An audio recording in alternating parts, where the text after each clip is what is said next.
presented by SMS Dhama।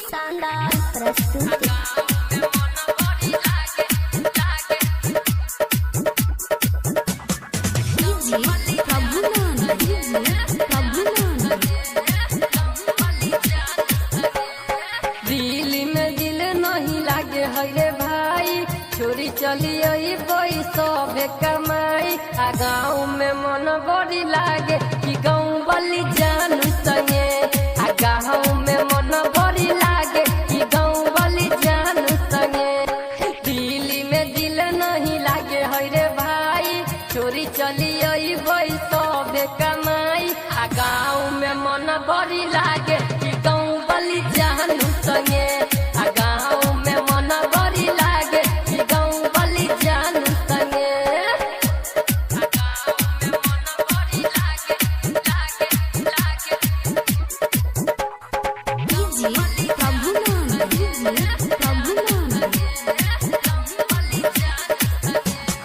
गाँव में रह कथल हल चलैबै, अपना जन के सब श्रद्धा पुरैबै।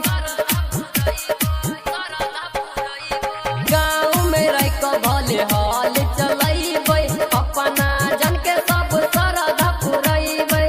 आबै छलै बड़ी याद कर, रही रही फाट छल कर जा हमर।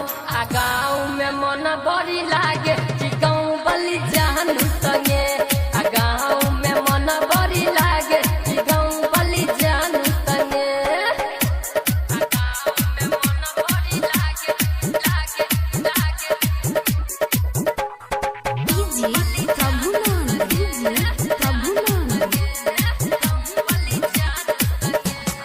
ओकरा बिना भाई गोटाई नहीं छे दाना।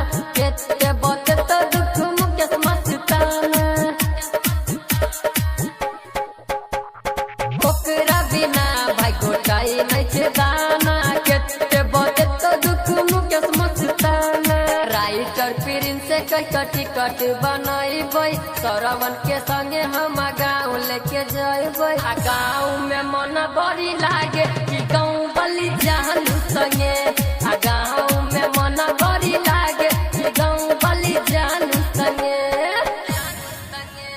रंग म्यूजिक रिकॉर्डिंग स्टूडियो।